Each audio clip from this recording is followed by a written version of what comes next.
하나님 아버지, 예배를 위한 장로님의 기도가 하나님께 상달되게 하옵시고, 임마누엘 찬양대의 찬양을 통하여 감동을 주시며 우리의 마음의 문을 열어주셔서 감사합니다. 종을 세워주시니 감사하옵고, 말씀을 전할 때에 우리 주님께서 붙들어 주옵소서. 예수님 이름으로 기도하옵나이다. 아멘.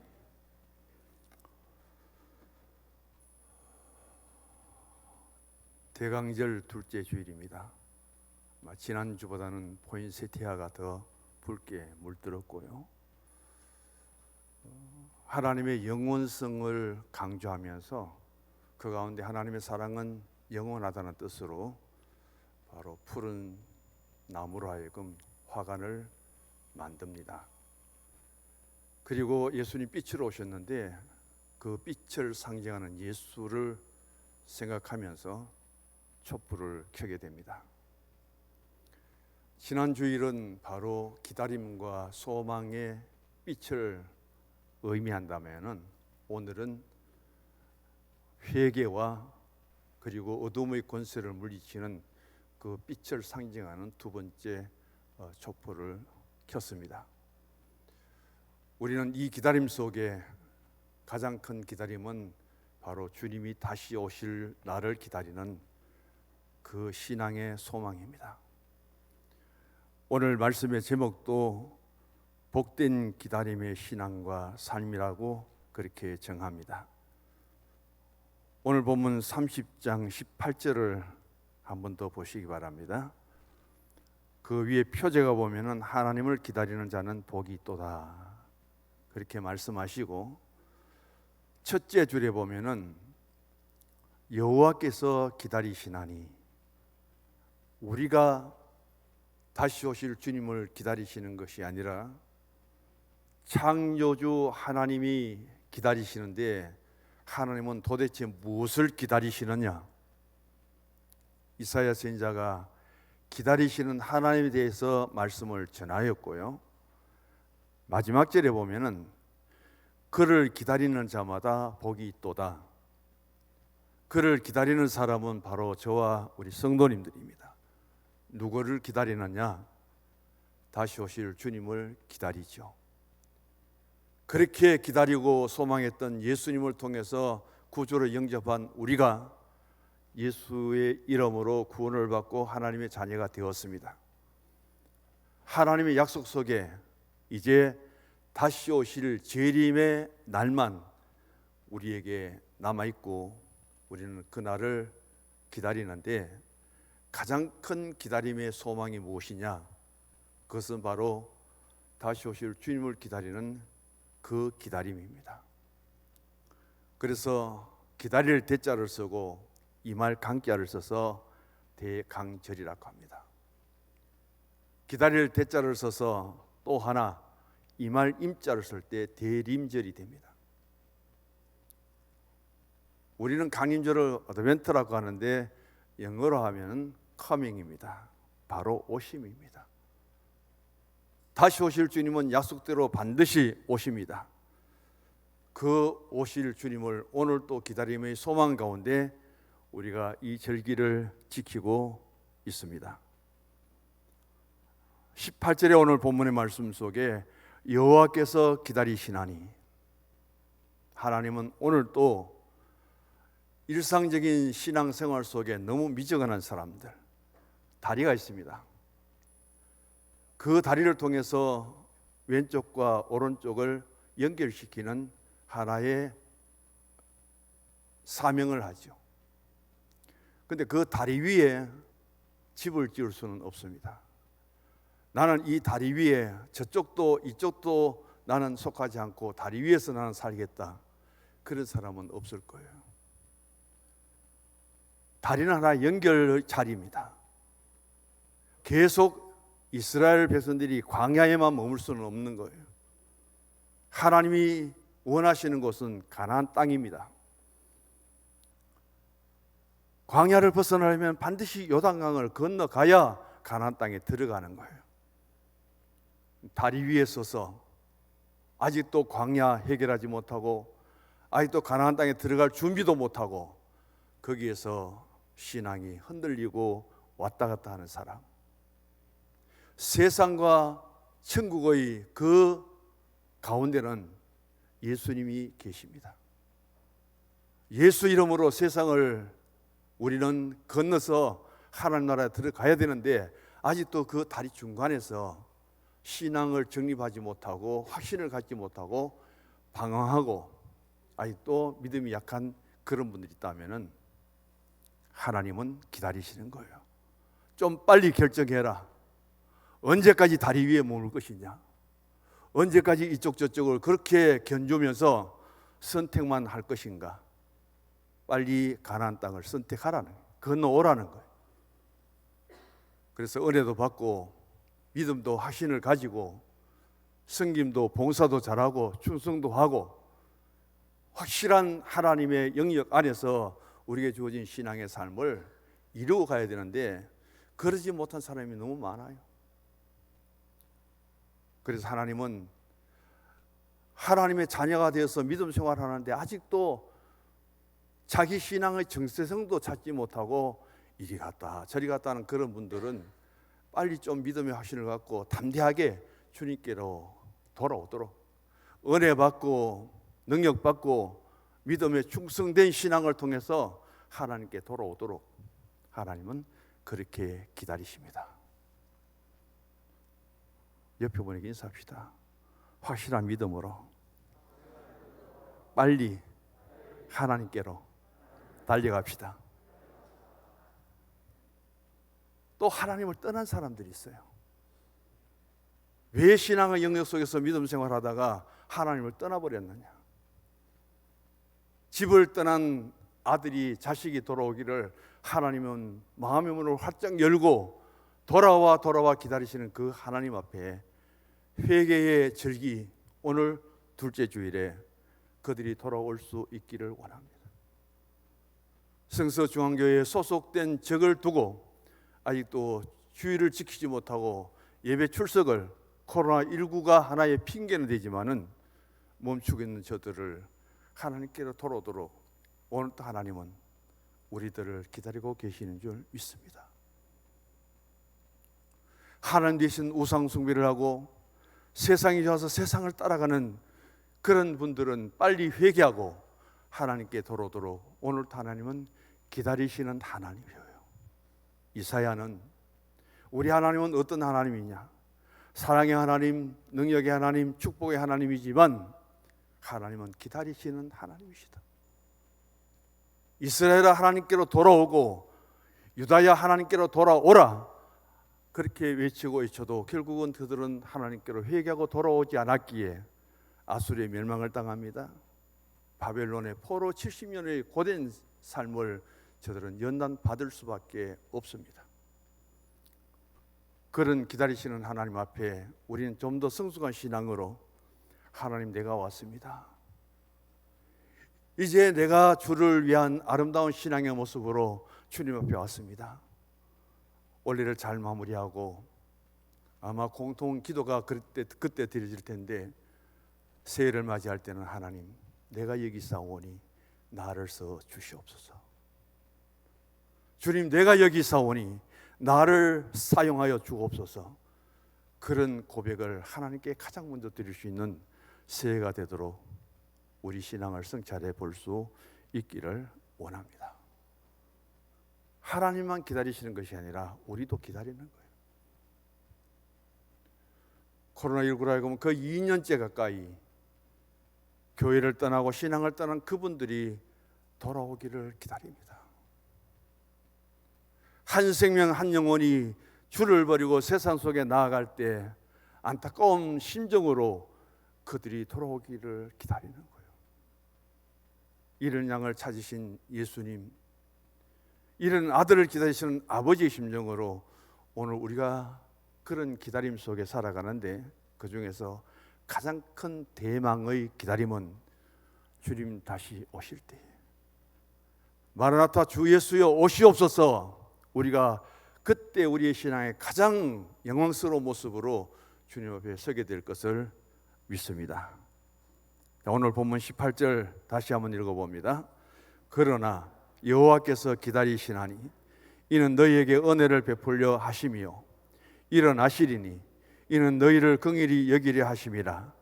대저 여호와는 정의의 하나님이심이라. 그를 기다리는 자마다 복이 있도다. 아멘. 왜 기다리느냐? 은혜를 베풀기 위해서. 히브리 말로는 헨이라는 단어를 쓰고 헤세드라는 단어를 씁니다. 은혜라는 단어가. 헬라어에는 카리스라는 단어를 쓰죠. 그 뜻은 기쁨입니다. 신앙생활하면서 좀 더 내 구원과 하나님이 나의 하나님이시고 내가 예수 그리스도를 통해서 죄 용서를 받았다는 그 기쁨을 좀 보여주면서 신앙생활해라. 나를 권하시고 하나님 자녀를 삼아주시며 하나의 성서중앙교회를 통해서 공동체 이루는 그 공동체의 중심에서 내가 신앙생활하는 것을 한 번 더 감사하면서 신앙생활해라. 주님이 어디 계시든지 나는 주와 함께 있고 주님은 내 안에, 나는 주님 안에 거한다는 그 신앙의 확신을 가지고 세상에 힘들고 어려워도 주를 의지하며 그런 신앙의 삶을 한번 살아가 보아라. 그게 은혜라는 뜻이에요. 그런 은혜를 받고 진정한 신앙의 자리에 돌아오기까지 오늘도 하나님은 기다리시는 하나님이십니다. 그런 하나님 앞에 우리는 이 어려운 시대를 살아가며 믿음으로 살아가고 환난과 고통 속에서도 주님만을 바라보고 기다리는데 주님은 반드시 마라나타가 되셔서 주 예수님 오실 그날 세상의 모든 무거운 짐을 다 벗어버리고 영광스러운 잔치 자리에 함께 하시는 그날까지 우리는 또 기다리고 기다리되 다시 오실 주님을 맞이할 수 있는 그날이 우리에게 이루어지기를 간절히 바랍니다.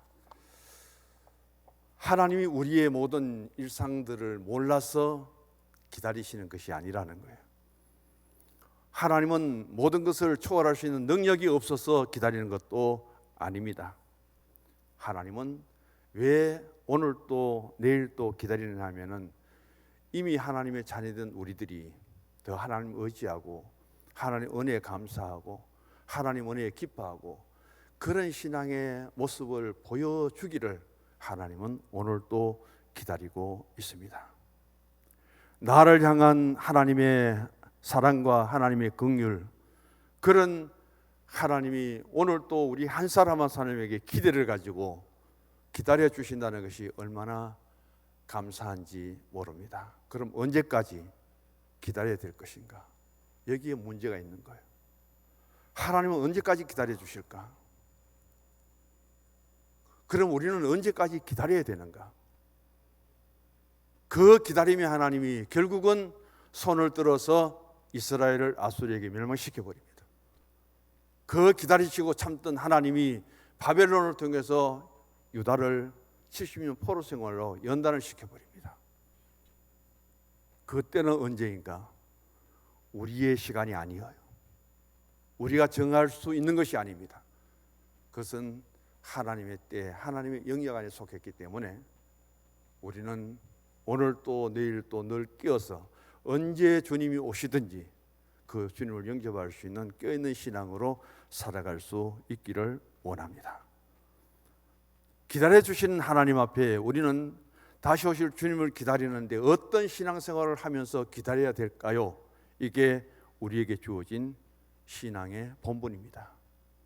시편 37편 7절 한번 찾아보십시다.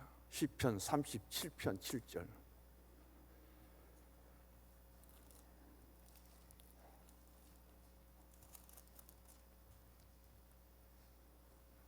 같이 읽습니다. 여호와 앞에 잠잠하고 참고 기다리라. 자기 길이 형통하며 악한 꾀를 이루는 자 때문에 불평하지 말지어다. 그 뒤로 이어집니다. 시편 37편 7절의 말씀은 여호와 앞에 잠잠하고 참아 기다리라는 말씀은 우리가 하나님이 임하실 때까지 나의 시간과 나의 방법으로 우리가 계산하지 말고 초조하지 말고 우리는 잠잠하게 기다려라.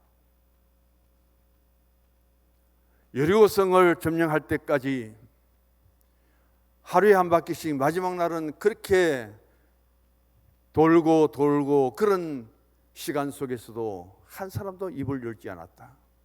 침묵했다. 작전은 하나님이 세우셨습니다. 전쟁의 결과도 하나님께 있습니다. 어떻게 그 많은 공동체가 전쟁 준비 없이 무장하지 않고 그렇게 매일 성을 돌 수밖에 없었는가? 그런데 왜 불평이 없었는가? 왜 원망이 없었는가? 바로 승리는 거기에 있었기 때문입니다. 불평하지 말고 기다려라. 원망하지 말고 기다려라. 너무 초조하지 말고 기다려라. 인내하며 기다리라. 우리의 고통과 시련이 올 때 불평이나 낙심 대신에 다시 한번 주님을 바라보며 주님 도와주옵소서, 주님 함께해 주옵소서, 주님 감사합니다. 우리의 고백이 한번 달라져 보라는 말씀입니다. 고난의 그 과정을 보면은 너무 힘들고 어려워요. 십자가의 고난이 얼마나 고통스럽습니까? 그 십자가의 고난이 없었다면은 예수 그리스도의 부활이 없었어요. 그 고난을 인내하고 잘 견디면은 하나님은 그 고난과 역경을 바꾸어서 바로 축복의 보따리에 하나님께서 더 좋은 것으로 채워주신다는 그 신앙이 기독교의 신앙의 원리예요. 고난과 아픔이 있을 때 우리는 그런 어떤 하나님의 복과 하나님이 채워주실 은혜를 바라보지 못하면은 그 고난 때문에 넘어집니다. 역경 때문에 우리는 시험에 들 수밖에 없습니다. 그렇기 때문에 우리는 이런 신앙으로 성화되어서 기다릴 수 있는 신앙이 되라는 말씀이에요. 그런데 많은 사람들은 기다리지 못하고 참지 못했기 때문에 하나님께서 인도해 주시는, 하나님이 주시는 복을 잃어버립니다. 이스라엘 백성들이 애굽의 430년 종생활을 통해서 저들이 출애굽을 하게 됩니다. 홍해를 건넜습니다. 하나님이 인도하시면 너무 감격스럽죠. 그 백성들이 가장 우렁차게 찬양하고 하나님께 영광 돌렸던 그 기사는 홍해를 건넌 이후에 일어납니다. 바로 출애굽기 15장이죠. 그런 신앙으로 계속 갔으면 참 좋겠는데 그 다음부터 이 백성들이 하나님께 보여드린 것은 전부 불평과 원망입니다. 목이 마릅니다. 마라에 선물을 줘서 못 마신다고 원망하죠. 만나가 먹을 것 없다고 원망하죠. 매출하게 된다고 원망하죠. 느비딤의 반석에 그 돌을 깨뜨려서 하나님이 물을 주시며 그 가는 길을 전부 보면은 원망과 불평으로 나타납니다. 결과는 뭐예요? 출애굽 1세대 갈렙과 여호수아는 가나안 땅에 들어가지 못하고 실패하잖아요. 그들이 잠잠하였다면은 그 광야 40년을 입을 열지 않고 하나님의 뜻대로 그들이 침묵하고 따라갔더라면 경관 여리송이 무너지듯이 한 사람도 실패자 없이 저들은 하나님 인도를 따라 다 들어갔을 거예요. 가나안 땅에. 아브라함도 마찬가지입니다. 하나님 분명히 자식을 주신다고 했어요. 아들 주신다고 했으면 기다려야 되는데 그 기다림을 참지 못하고 그만 여종 하갈을 취하여 이스마엘을 낳아버립니다. 하나님이 이삭을 아들로 주기까지 좀 더 기다렸다면 될 터인데 아브라함은 기다림에 실패했습니다. 오늘도 중동에 포탄이 날아다니고 전쟁이 끊임없이 일어나는 저 모든 문제는 바로 아브라함이 기다리지 못한 그 실수 때문입니다.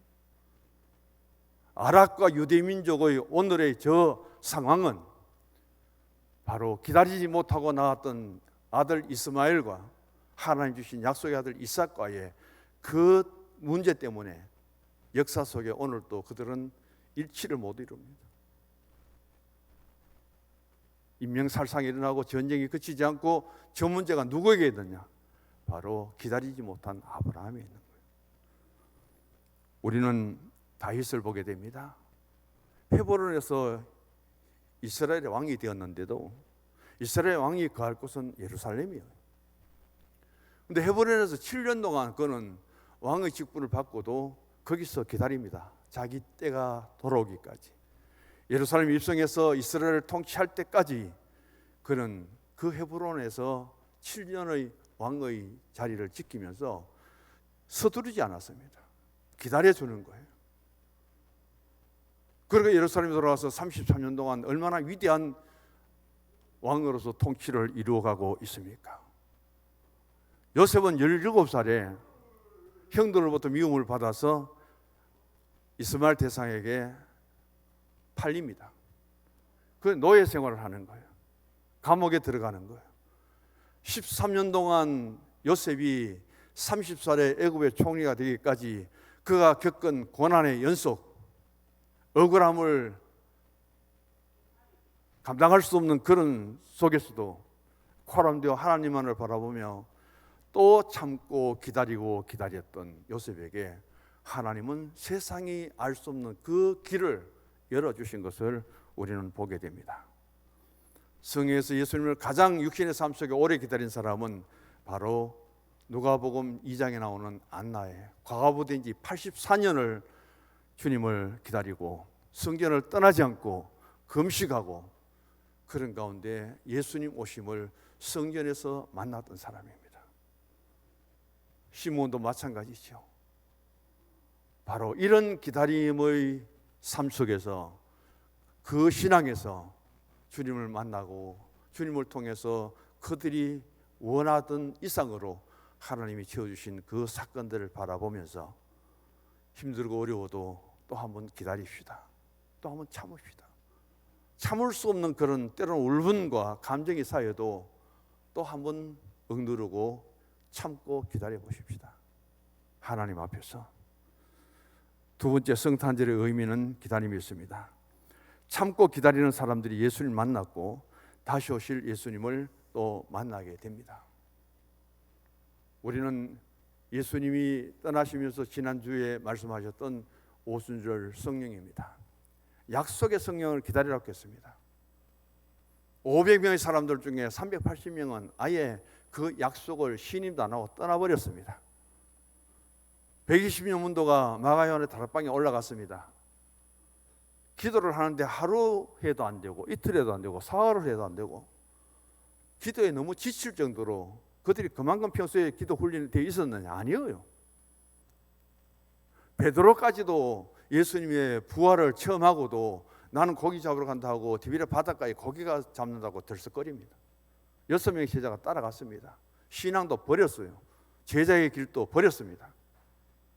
그런 그들 120명이 모여서 어떻게 열흘 동안 그렇게 합심하여 기도할 수 있었느냐는 거예요. 아, 나는 이제 더 기도할 수 없다. 포기하는 사람도 없습니다. 기도 이제 그만하자 하고 그렇게 방해 놓는 사람도 없습니다.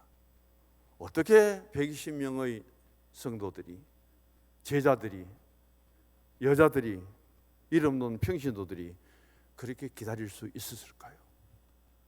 열흘 만에 주님은 약속의 성령을 보내주셨습니다. 이게 바로 믿음이에요. 그래서 믿음이란 동격으로 기다림이다. 기다림은 믿음이다. 그렇게까지도 연결하고 있습니다. 왜냐하면 구약의 믿음은 무엇이냐면은 이 땅에 오실 메시아를 기다리는 신앙이에요. 신약의 기다림은 무엇냐? 메시아로 오신 예수님을 영접하고 구원받은 우리들에게 또 약속이 있습니다.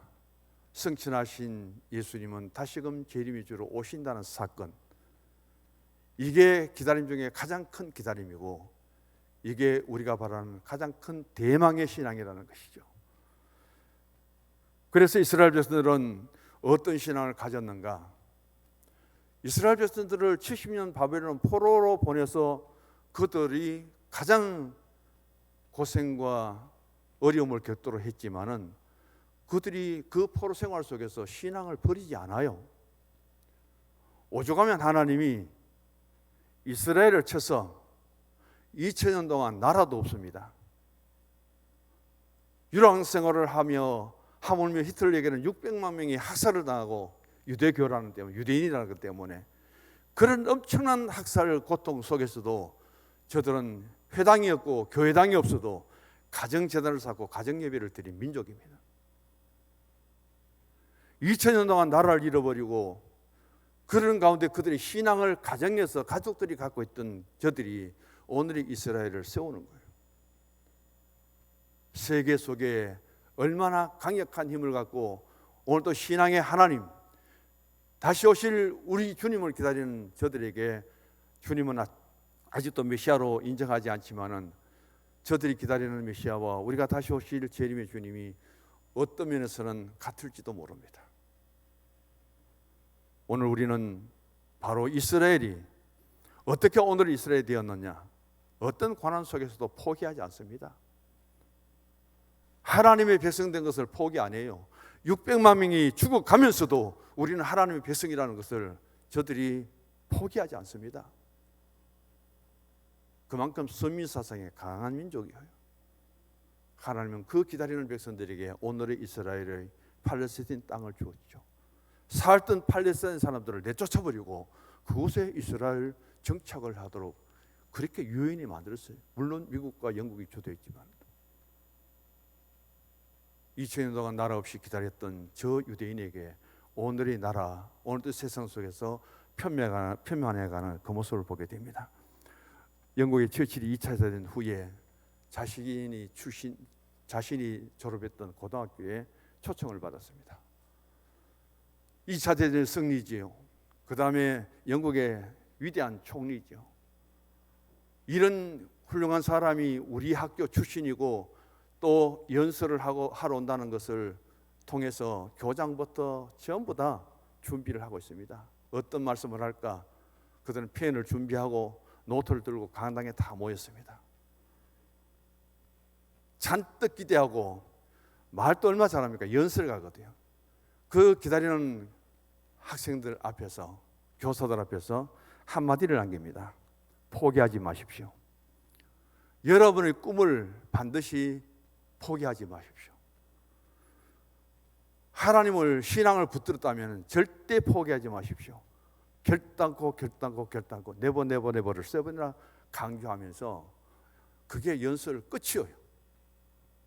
기다렸던 사람들에게는 엄청나게 실망스러울지 몰라도 바로 포기하지 않는 신앙, 그리고 하나님을 붙들었다면 놓지 않는 신앙, 삶, 그것을 네버 계속해서 포기하지 말아라. 그게 그 강연의 끝이고 마지막입니다. 시작입니다. 마지막입니다. 기도하며 기다리는 사람들에게 하나님은 반드시 응답해 주신다. 세상에서 이런 신앙을 가지지 못한 사람들은 참 어리석지요. 이런 놀라운 하나님의 약속이 우리에게 있는데도 불구하고 교회를 떠나버립니다. 신앙을 떠나버려요.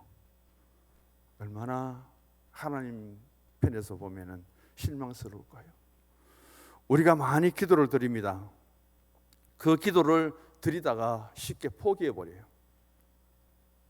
하나님은 응답해 주시려고 준비했는데도 도중에 내가 포기하기 때문에 하나님 응답이 중단되고 되돌아가는 경우가 많다는 거죠. 이런 이야기 했습니다. 하늘나라에는 되돌아온 소포가 많다. 오늘로 치면 하나님 나라에 가면은 배달되지 못하고 되돌아온 택배가 엄청 많다는 거예요. 무슨 말이냐면은 우리가 작전 기도를 하고 하나님께 열심히 간구합니다. 그걸 하나님이 들으시고 천사를 통해서 응답의 보따리를 이제 갖고 천천히 내려오시는데 천사가 이 땅에 와 보니까 그 기도가 중단되어 버렸어요. 더 이상 구하지 않아요. 기도한 사람도 안 보여요. 그러니까 천사가 배달을 못하고 그래서 다시 하늘로 갖고 가서 보관 창고에 보관해 놨는데 내가 죽어서 나중에 천국에 가보니까 구한 것들은 참 많이 있는데 전부 포기하고 그래서 배달은 하나도 못 받고 내 창고에 가보니까 되돌아간 택배만 수두룩하게 쌓여 있더랍니다. 기도를 하되 끈질기게 해야 되고 응답이 이루어질 때까지 포기하지 말고 기도하라는 그런 가르침을 우리에게 주시는 것 같아요. 자, 우리는 기다리지 못해서 실패한 사람, 예루살렘을 떠났던 사람, 바로 우리는 오병문도 속에서도 보게 되고, 그 다음 누가복음 2장에 보면은 한 노인이 나옵니다. 짧게 정리를 할게요. 이스라엘 백성들은 남자애가 태어나면은 8일 만에 할례를 해야 됩니다. 그 다음에 산모는 피를 흘렸기 때문에 40일 만에 성전에 가서 정결의식을 해야 돼요. 그래서 마리아가 정결의식을 위해서 성전에 가는데 부자들은 양을 잡아서 갑니다. 근데 마리아와 요셉이 비둘기를 갖고 갔다는 것은 그만큼 가난했다는 뜻이에요. 그때 예수님을 안고 성전에 갑니다. 그런데 그 성전에서 주를 기다리던 한 노인이 있습니다. 시므온이죠. 마리아가 안고 있던 그 아기를 그냥 와서 뺏어버립니다. 그리고는 자기 품에 안습니다. 그리고는 바로 오 하나님 주제여 권능의 소유주여 종에게 약속했던 그 꿈을 이제 이루어 주시는군요. 제가 진정한 구원을 보았습니다. 주의 구원이라는 것은 바로 예수라는 뜻이거든요. 왜냐하면 예수의 이름의 뜻이 구원이기 때문에. 그러면서 이렇게 말합니다. 구세주를 내게 하나님이 보여주셨으니 이제는 평안히 눈을 감겠나이다. 죽어도 여한이 없다는 거예요. 그렇게 고백합니다. 그렇게 평생을 성전에서 주를 만나기를, 너는 주를 만나기 전에는 죽지 아니하려는 성령의 지시를 받고 기도하던 시므온이 자기 품에 아기 예수님을 안고 이 감격스러운 기도를 드리고 고백을 할 때 얼마나 감격스러울까요? 그런 예수님을 품에 안고 이런 위대한 기도와 고백을 한 사람은 시므온이 유일합니다. 얼마나 복된 신앙의 사람일까요? 그 아기 예수님을 안고 시므온 이 노인이 기도한 것 때문에 회춘을 했습니까? 세상에서 더 잘 되었습니까? 전혀 그런 것도 없어요. 예수님을 품에 안고 처음으로 그런 메시아를 만났기 때문에 나는 죽어도 여한이 없다고 그렇게 고백했던 이 시므온이 그 뒤에 뭐 부귀 영화를 누렸습니까? 전혀 아니에요. 단순히 예수님을 만났다는 것 때문에, 구주를 내가 내 생전에 보았다는 것, 만났다는, 거기에 바로 가장 큰 행복을 느끼고 가장 기쁨으로 차 있는 거예요. 그래서 예수 믿는 것 자체가 우리의 신앙과 삶 속에 행복이 되기를 원합니다. 행복이라는 노래도 우리가 한번 불렀으면 참 좋겠는데 시간이 없어요. 아무것도 가진 것도 없고 이미 나이도 많고 세상에 할 수 있는 일은 다 없을지라도 바로 그 예수님을 만나고 예수님의 사랑 속에 은혜의 신앙을 산다면은 나는 영적으로 참 행복한 사람이다. 주님 앞에 고백할 수 있기를 원합니다. 마지막 주보를 보시고 결론 같이 읽습니다. 반드시 민물의 때는 온다. 무엇 때문에 예수님을 기다리고 있나요? 무엇 때문에 성탄절을 기다리나요? 예수 안에 구원과 행복, 예수 안에 참된 기쁨과 평강, 예수 안에 승리와 소망과 천국의 영생이 있기 때문입니다. 할렐루야. 하나님 감사합니다. 복된 기다림의 신앙과